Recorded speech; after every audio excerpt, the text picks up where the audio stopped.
Hello friends, आप सभी का स्वागत है अपने चैनल गुरुजी वर्ल्ड 93 पर। आज हम मनोविज्ञान के नेक्स्ट टॉपिक यानी जीन प्याजे के बारे में व्याख्यात रूप में चर्चा करेंगे। इससे पहले मैं थॉर्नडाइक, स्किनर और पॉवलोव के ऊपर वीडियो बना चुका हूं, जिसका लिंक मैं आपको डिस्क्रिप्शन में डाल दूंगा।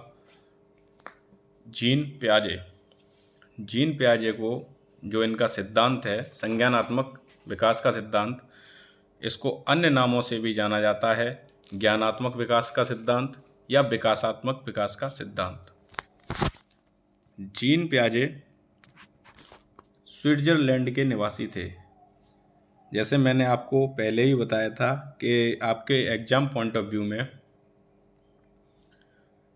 ये एग्जाम में पेपर क्वेश्चन बन ही जाता है कि थॉर्नडाइक कहाँ के निवासी थे या स्किनर कहाँ के निवासी थे। जैसे थॉर्नडाइक अमेरिका के थे, ऐसे ही जीन प्याजे स्विट्जरलैंड के निवासी थे। इन्होंने अपने बच्चों पर प्रयोग किया, जिससे इनकी बहुत सारी आलोचनाएं हुई थीं और उनकी अवस्था में हुए परिवर्तन की खोज की, जिसे अवस्था का सिद्धांत कहा। यानी संज्ञानात्मक सिद्धांत या विकासात्मक सिद्धांत या इसे अवस्था का सिद्धांत, इतने काफ़ी नामों से इसको जाना जाता है। ये सभी नाम आपसे एग्जाम में किसी भी नाम के ऊपर क्वेश्चन पूछ सकता है। मतलब एक ही होगा सबका कि ये सब सारे सिद्धांत हैं किसके? जीन प्याजे के।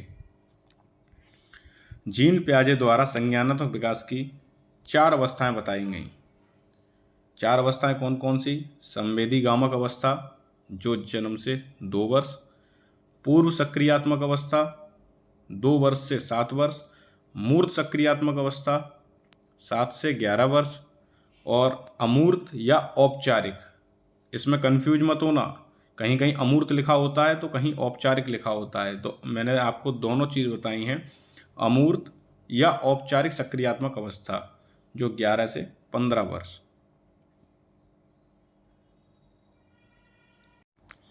संवेदी गामक अवस्था यानी संवेदी गामक अवस्था, जिसमें बच्चे की एज कितनी रखी थी हमने? 0 से 2 वर्ष। 0 भी नहीं बोलते, जन्म से, है ना, जन्म से 2 वर्ष। इस अवस्था में बालक जो भी कार्य करता है वह अपनी इंद्रियों के द्वारा करता है ना। जैसे आँख, नाक, कान। अब जन्म से 2 वर्ष के बीच का बच्चा क्या कर सकता है? इंद्रियों द्वारा ही अपनी एक्टिविटी। दूध भी चाहिए होगा तो चिल्लाएगा, रोएगा, है ना, बोल तो सकता नहीं। एक नोट करने वाला पॉइंट है, प्रकाश के प्रति सचेत होता है बच्चा। किसके? प्रकाश के प्रति, है ना। और इस अवस्था में जो गामक क्रियाएं वो करता है वो क्या होती है? हमारा पकड़ना, लिखना और चूसना। अब लिखने से मतलब ये नहीं कि वो अच्छी तरीके से लिख देगा। आप उसको हाथ में पेन दे दो, कुछ ना कुछ उल्टा सीधा बनाता रहेगा। कोई भी चीज़ अगर आप उसको दोगे तो वो क्या करेगा? उसको मुंह में डालेगा, चूसेगा, है ना। तो ये थी संवेदी गामक अवस्था। नेक्स्ट है पूर्व सक्रियात्मक अवस्था। पूर्व सक्रियात्मक अवस्था 2 वर्ष से 7 वर्ष तक। कितने से? 2 वर्ष से 7 वर्ष तक। इस अवस्था में बालक पड़ोसी बच्चों के साथ खेलता है। सीधी सी बात है, ये बच्चों की बाल्यावस्था वाली जो एज होती है, बच्चे पड़ोसी बच्चों के साथ खेलते हैं। प्रतीकात्मक खेल खेलता है, जैसे लुक्का छुपी है ना। चित्रों का प्रयोग, शब्दों व प्रतीकों का प्रयोग करना सीख जाता है। प्रतीक शब्दों का शब्द बोलना सीख जाता है और प्रतीक आंखें भौं मारना, ये सब करना, ये सब सीख जाता है। अनुपात का अंतर नहीं कर पाता। इस अवस्था में बच्चा अनुपात में अंतर नहीं कर पाता। जैसे कि एग्जाम्पल को लेके समझें कि 1 किलो रुई हो और 1 किलो का बाँट हो। जो बाँट होता है ना, तराजू तौलने वाला। तो अगर बच्चे से आप पूछो किसमें वेट ज़्यादा है या कौन बड़ा है, तो वो बच्चा क्या करेगा? रुई को बड़ा बताएगा, उसी को भारी समझेगा, है ना। सजीवता के लक्षण देखने को मिलते हैं। सजीवता के लक्षण कैसे? बच्चे को अपने खिलौने से बहुत ज़्यादा प्रेम होता है। जैसे अगर वो गिर जाएगा तो बच्चा रोता है, अरे उसके लग जाएगी, टूट जाएगा, है ना। तो उसके अंदर संजीवता के लक्षण देखने को मिलते हैं। वो फर्क नहीं कर पाता कि ये निर्जीव है या सजीव है। नेक्स्ट है हमारा मूर्त सक्रियात्मक अवस्था।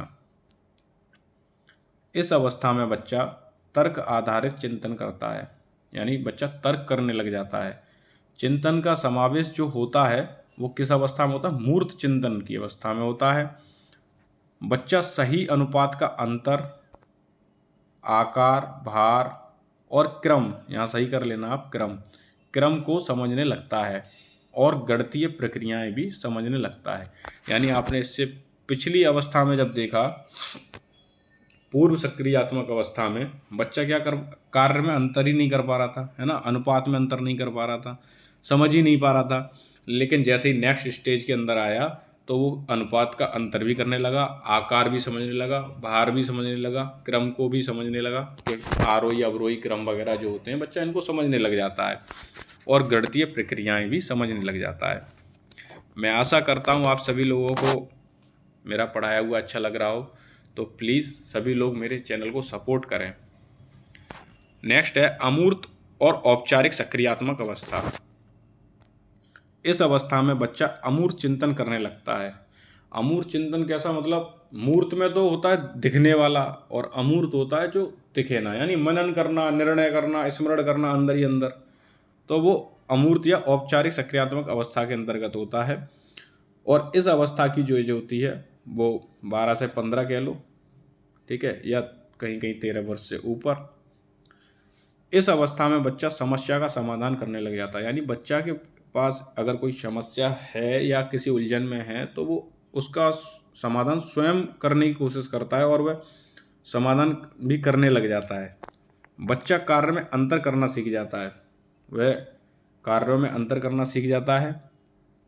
बच्चा समस्या का समाधान भी करना सीख जाता है। अरे ये वही लास्ट वाली लाइन रिपीट हो गई, सॉरी। कुछ महत्वपूर्ण तथ्य। पियाजे का संज्ञानात्मक विकास मानव की वृद्धि व विकास से संबंधित है। किससे संबंधित है? वृद्धि और विकास से, क्योंकि उन्होंने अपने बच्चों के ऊपर एक्सपेरिमेंट किया था। उन्होंने उनकी हर एक एज के बारे में जो भी उनमें परिवर्तन देखे उन्हीं के बारे में उन्होंने बताया है। पियाजे के संज्ञानात्मक विकास को विकासीय थ्योरी, मोस्ट इंपोर्टेंट, विकासीय थ्योरी के नाम से भी जाना जाता है। एक थ्योरी जो है पियाजे साहब की बहुत प्रचलित है, जो एग्जाम में काफ़ी बार पूछी गई है। सीखने का अर्थ ज्ञान निर्माण करना है। ये किसका कथन है? ये पियाजे महोदय का कथन है।